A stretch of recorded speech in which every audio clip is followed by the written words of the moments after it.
La résilience, c'est un terme qui vient de la psychanalyse et qui décrit la capacité d'une personne à faire face à un événement majeur de sa vie, capacité à rebondir, à reconstruire le lien avec les personnes autour d'elle.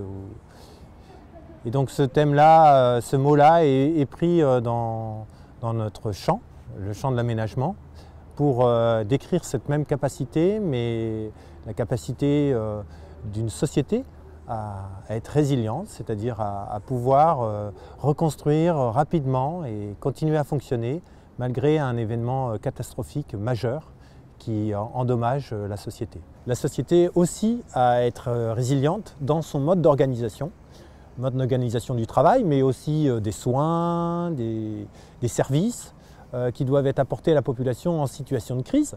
Les Pays-Bas, je veux dire, vivent dans cette situation depuis des siècles et ils font face à cette situation très bien, à la fois dans leur organisation, leur aménagement, mais aussi dans leur société.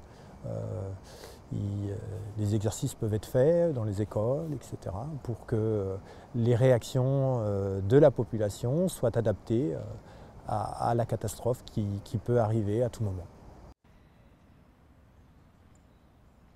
Les différents acteurs et partenaires de l'agence, que ce soit l'école d'architecture ou l'Institut d'urbanisme, ont depuis longtemps des collaborations et de l'encadrement d'étudiants, l'encadrement de projets en lien avec l'agence.